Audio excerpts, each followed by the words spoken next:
pagi hari yang berbahagia ini, seluruh umat Islam. Meskipun jalan masih basah akibat hujan yang turun sejak dini hari, antusiasme warga Palembang untuk melaksanakan sholat Idul Fitri 1446 Hijriah tetap tinggi.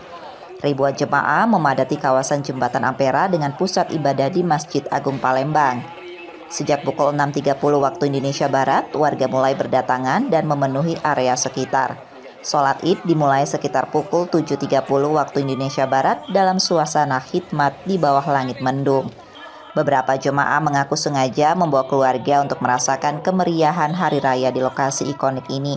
Bahkan ada yang menjadikan sholat di kawasan Jembatan Ampera sebagai tradisi tahunan. Kebetulan hari ini sholat sama keluarga yang pertama kali.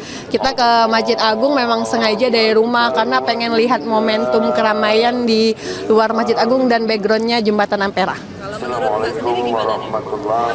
Iya, luar biasa ya, karena ternyata ramai sekali. Maksudnya ekspektasi saya di luar dugaan.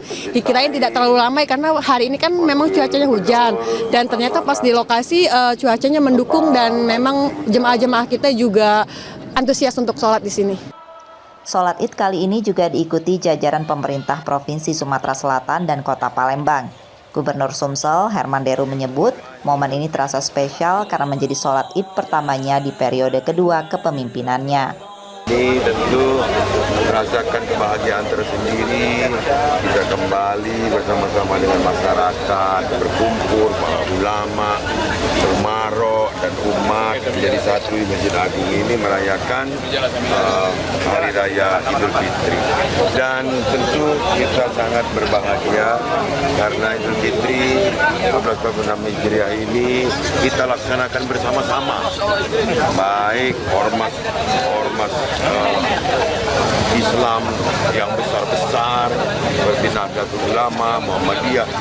Ramainya jemaah yang meluber hingga ke ruas jalan di sekitar Masjid Agung dan Jembatan Ampera membuat akses kendaraan di kawasan tersebut ditutup sementara hingga sholat selesai. Reski Oktora, Muklas Diferensial, Kompas TV, Palembang, Sumatera Selatan.